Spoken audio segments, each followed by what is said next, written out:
Bonjour tout le monde. Il est vivant. Il est ressuscité. Il est vivant. Il est ressuscité. Qui? Jésus. Qui? Jésus. Est-ce que nous pouvons encore acclamer pour notre Seigneur Jésus?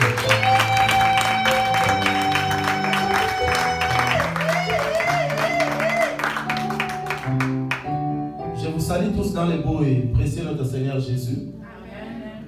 Nous avons un programme, nous avons beaucoup de choses à faire ce matin. En attendant que la personne qui a été désignée à diriger, à modérer les soit là, nous avons un témoignage spécial pour quelqu'un qui nous vient de loin. Je crois qu'il sera mieux lui-même de se présenter quand il sera là. C'est l'un de mes fils spirituels depuis le Cameroun, depuis 1998. Nous étions au Cameroun en mission. Et par la grâce de Dieu, nous a beaucoup utilisé au Cameroun. On m'appelait Papa Yabane Bélé. Si sur YouTube mes enfants me suivent, les Camerounais, les Balégués, Papa Yabane Bélé, Papa Elonga. Et en cela, on avait beaucoup travaillé, beaucoup plus la formation et l'enseignement. Et par la grâce même, le frère Francis m'a demandé, l'un de mes fils, qu'on s'est croisé depuis 1998, et j'ai commencé à les former depuis ma maison. Il fut vraiment un grand, donc quelqu'un qui aimait l'ambiance. Un grand buveur, quand on dit ambiance, dans tout ce qu'il faisait, donc c'était vraiment dans la vie. Et par la grâce de Dieu, il avait donné sa vie à Jésus, il a été formé, il est devenu diacre dans l'église au travers de mon ministère. Et je l'ai amené à l'église, il est devenu pasteur. Amen. Jean Bosco, Jean-Claude, il a évolué dans l'église là où nous étions parce que c'était une grande église. C'était bilingue, le pasteur était ghanéen. Et c'est bon. Comme on dit, mauvaise nouvelle, bonne nouvelle, quand Francis m'a demandé, le frère était déjà mort. Mais c'est quelqu'un qui est déjà âgé, il est mort, était mort pour nous. Mais gloire à Dieu parce qu'elle a dit, pour nous les chrétiens, le monde nous est un gain. Alléluia. Amen. Quand tu meurs en Christ, c'est un gain pour nous. Parce que nous avons bénéficié la vie éternelle. Donc Francis, c'est un frère que nous avons croisé. Ce n'était pas facile. Avec des moments difficiles au Cameroun. Il a un témoignage que Jésus-Christ a fait dans sa vie. On parle toujours de notre ministère. Et après, nous sommes séparés. Il est parti travailler. Il a épousé sa femme. Il a une petite famille. Donc, bref, pour conclure, la vie chrétienne est une vie d'entraide, complémentarité. On se complète. Moi, je lui ai donné les choses spirituelles. Et je témoigne de ça partout. Au Maroc, au Bénin, on les connaît. Donc, nous devons faire l'effort par rapport à la détermination, ajouter le travail. Je ne m'exprimais pas en français. J'étais au Cameroun comme missionnaire en 1992. Même ma femme parlait lingala et les gens interprétaient. J'ai été reçu dans une église comme missionnaire. Pendant qu'on m'a donné les mots, et j'ai parlé en lingala, et j'ai prié à lingala, on m'a mis dehors. Et les gens même s'est moqués de moi qui étaient des missionnaires. Parce qu'au Cameroun, quand tu ne parles pas, tu ne parles pas. Tu fais la faute, le message ne passe pas. Je vous dis, par la grâce de Dieu, par la détermination, nous avons fait l'effort. Et j'ai croisé cet homme. Pendant que j'ai parlé, il me suivait, dit, papa, tu m'as aidé dans les choses spirituelles, moi aussi je vais t'aider. Il m'a fait acheter les livres de grammaire, les livres de 8000 verbes, les livres d'orthographe. Il a dit, je vais t'apprendre à parler français rapide. Et changer des mots, des prononciations. Parce que tu prononces mal devant les gens. Et il m'a aidé. Il m'a expliqué, il y a 4 groupes de verbes. Et puis c'était fini. Comme je faisais la théologie, je suis rentré parce qu'on faisait la dévotion 30 minutes. Et quand j'ai commencé à lire, ma façon de lire avait été changée. Amen. Et pendant que je faisais la lecture, quand j'ai fini, mauvaise lecture. Aïe. Et je lisais même à l'église, des gens me demandaient de m'asseoir. Elle dit non, s'il vous plaît, monsieur le missionnaire, vous pouvez vous asseoir, on va prendre notre personne devant tout le monde. Moi, je ne savais pas, j'étais fâché. Oh, c'était une mauvaise lecture. Et cet homme m'a aidé. Parce que la Bible dit, à cause de vos bienfaits, votre nom sera prêché partout. Amen. Il m'a aidé, il m'a donné ce qu'il pouvait me donner. Ça m'a aidé toute ma vie. Et j'évolue aujourd'hui parce que quelqu'un s'est levé. Et je vais, derrière ces microphones, inviter avec vos yeux et vos cris de joie les frères Francis Loka. Il va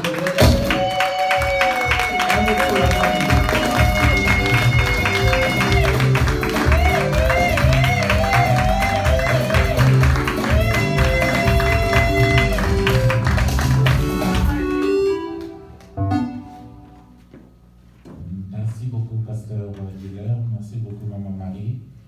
Je bénis Dieu pour l'opportunité qu'il me donne de rendre témoignage de ce qu'il a fait dans ma vie et dans la vie de ce couple de serviteurs de Dieu. Il vous a raconté son histoire. Vous savez qu'il est venu du Cameroun, il a traversé des épreuves, il est arrivé ici. Alors, entendre parler, vous allez dire qu'il était courageux. Non. Il y avait des gens beaucoup plus courageux que eux. Certains sont morts en chemin. D'autres ne sont jamais arrivés. Ils se sont égarés. Ce que je vais vous raconter, puisque quand on nous parle de miracles, souvent on a tendance à croire des choses extraordinaires. La résurrection des morts, déplacer les montagnes. Dans notre vie, il y a des petites choses, pour nous des petites choses, puisque nous ne les regardons pas d'une façon spirituelle. Dieu est en train d'agir, peut-être à notre insu. Et ce que je vais vous partager avec vous aujourd'hui, c'est ce que j'ai vécu et je leur ai dit, pour moi ça c'est un miracle. Je suis arrivé au Cameroun le 28 décembre 1998. J'avais une bourse des Nations Unies pour aller étudier, faire une maîtrise en démographie. J'ai commencé mes études normalement. Après, j'ai eu le problème de santé, je ne dormais plus. J'avais fait une semaine, je ne dormais plus, donc je ne pouvais plus étudier, je voulais abandonner. Beaucoup de gens se battaient pour avoir cette bourse, c'était 25, tout frais compris par an, c'était 12 500 $.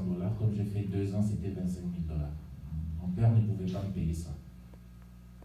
J'arrive au Cameroun, je dis bon, je ne peux plus étudier. Donc, pour revoir mes leçons, ça va dépendre si je vais dormir. Si je ne dors pas, je ne peux même pas assister à une discussion. Alors, conséquence, j'avais fait une semaine sans dormir. Quand je suis au lit, j'entends le bruit à l'extérieur, je vous dis exactement quelle heure il fait. J'avais une voisine qui m'a dit, oh, avant ça, il me dit, accompagne-moi, il y a une campagne d'évangélisation. Je dis, ok, ça va, on y va. Avant ça, je n'avais jamais mis les pieds dans les églises de réveil. Je regardais ça des loin. J'arrive là, je vois le pasteur Jonas en train de prêcher. J'étais impressionné. L'église catholique était à 100 mètres de ma maison. Cette église de réveil était un peu plus loin. Depuis ce jour-là, je commençais à accompagner, d'abord accompagner, ensuite j'ai trouvé que c'était bien. Alors ce qui m'avait frappé à l'église de réveil, je vais essayer de voir, il y a trop de bruit. Et comment avec ce bruit-là on peut prier? Comment on peut se concentrer? Alors quand j'avais des problèmes d'insomnie, je me suis dit en fait, je ne dors pas parce que mon esprit n'est pas au repos. Comment faire pour dormir? Comment les frères et sœurs en Christ que je vois dans l'église de réveil peuvent prier pendant que l'autre est en train de crier à côté? Comment ils restent concentrés? Je dis, ce qu'il me faut, c'est la concentration. Par hasard, la voisine qui m'avait amené là-bas, il dit, écoute, je crois que ton problème, c'est un problème spirituel.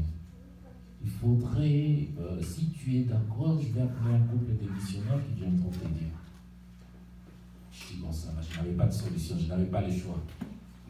Ils sont arrivés. Un soir, on me les a présentés. Ok, ça va, on va faire des prières, tout ça. Je ne croyais pas trop. On a commencé. Et depuis la maison, tout ça, je parlais toujours français. Alors, je m'en foutais de savoir si vous ne parlez pas français. Dès que je vous aborde, même je parle français.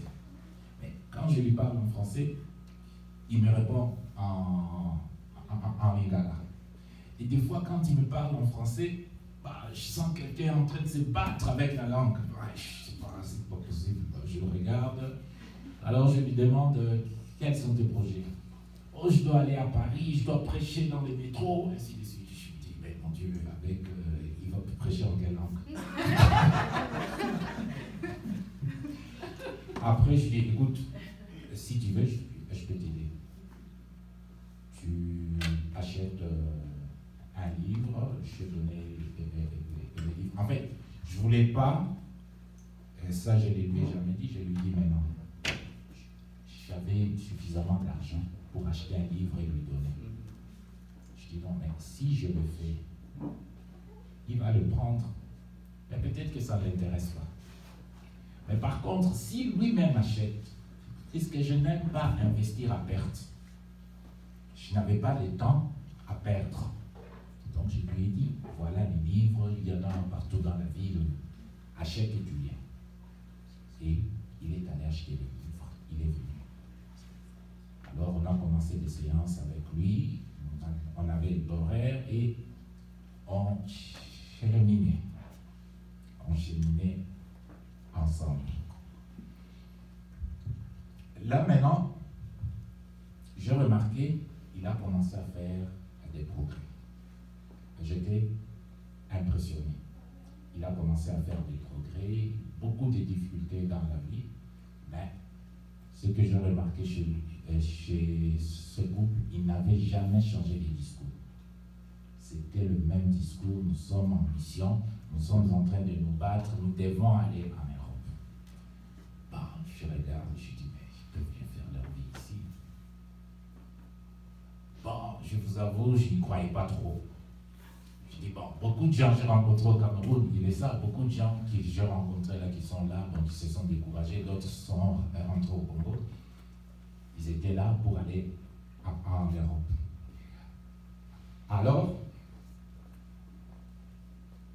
je les regarde, qu'est-ce qu'ils avaient comme capital et richesse pour réaliser leur projet? Bon, apparemment rien. Bon, moi j'ai retenu deux choses, à la fois rien. Ils avaient la vie, comme moi. Nous avons tous la vie, comme nous en avons tous ici. Ce n'est pas une richesse. La vie devient une richesse quand il y a la mort. Donc, pour moi, ce n'était pas une richesse. Autre capital qu'ils avaient, la foi.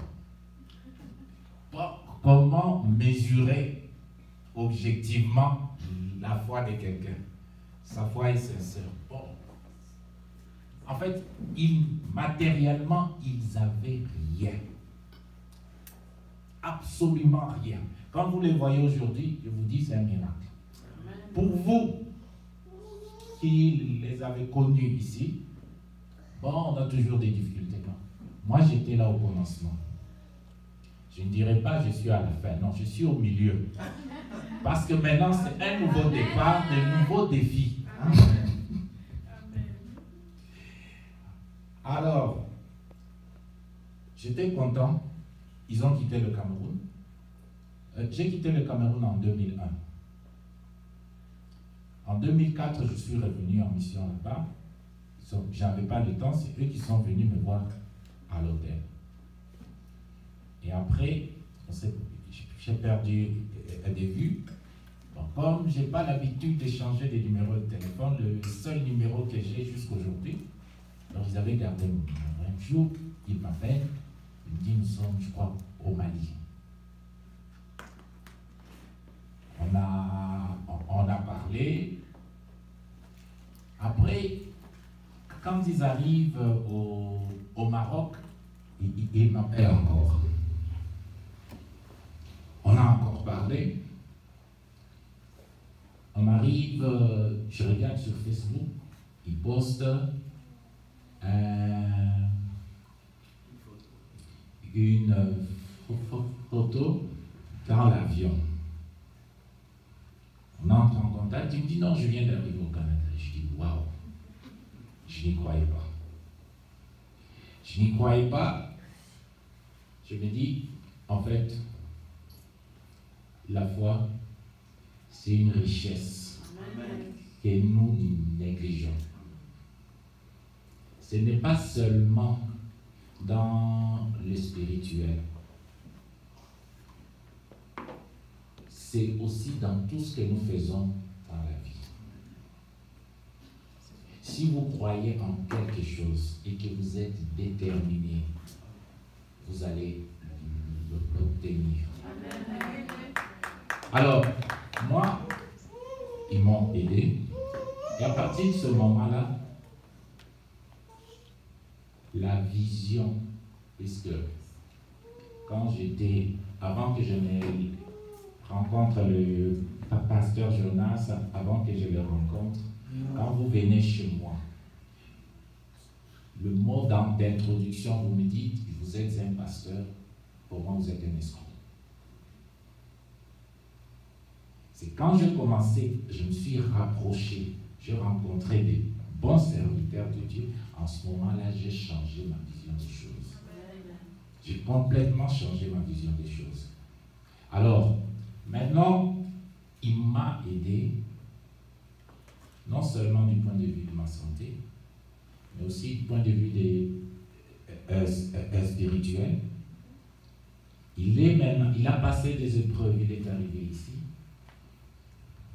Maintenant, je lui ai dit, c'est un nouveau départ. Un nouveau départ, pourquoi? Compte tenu de sa vision, compte tenu de la vision que Dieu lui a donnée. Les missionnaires ont tous sacrifié pour venir évangéliser en Afrique. Parce qu'ils devaient porter le message. Maintenant, ce que nous sommes en train de vivre avec la mission qu'on lui a donnée, c'est le mouvement inverse. Il doit quitter l'Afrique pour venir évangéliser ici parce que l'œuvre de Dieu est en péril. Vous vivez ici depuis longtemps, vous vous êtes rendu compte que les églises sont en train de fermer et les gens ne prient pas. C'est notre tour d'apporter la bonne nouvelle ici. Amen. Donc, c'est la raison de sa mission et que nous devons tous participer à cette mission.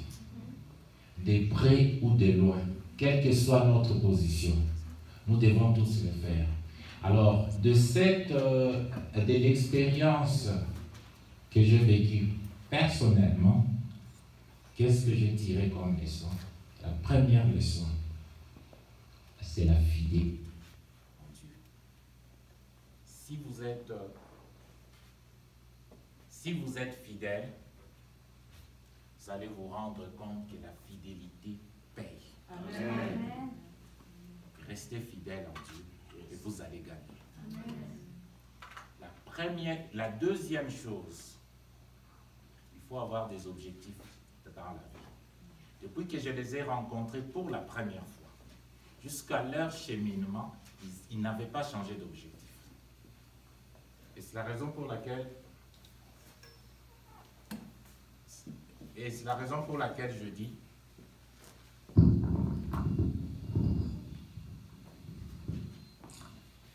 ils n'avaient pas changé d'objectif. Et c'est la raison pour laquelle je dis je compare deux fois Dieu à un marché. On n'interdit jamais quelqu'un d'entrer au marché. D'ailleurs, les vendeurs ont besoin que les gens viennent au marché.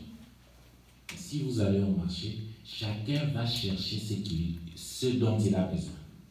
Quand nous allons chez Dieu, chacun va chercher ce dont il a besoin. Et beaucoup de gens, quand ils arrivent, d'autres entrent au marché, sortent sans rien prendre. puisque Dieu ne les intéresse pas. Certains y vont. Maintenant, quand vous y allez et que vous ne savez pas ce que vous allez chercher, vous allez sortir main vide. C'est la raison pour laquelle je dis, vous avez la foi, vous devez avoir un objectif. Le couple des missionnaires qui sont ici, que Dieu a bénis, ils ont été fidèles à leur foi, ils avaient un objectif, et je crois que maintenant qu'ils sont ici, ils ont un nouveau défi et nous devons tous les accompagner. Je ne cesserai, puisque je suis ici pour une année, à la fin de l'année, en principe, je dois absolument rentrer. Mais de loin, je ne cesserai d'être en contact avec cette petite communauté afin que l'œuvre de Dieu puisse croître dans cette terre canadienne. Ça sera notre façon de rendre ce que nous avons reçu des missionnaires. Je vous remercie.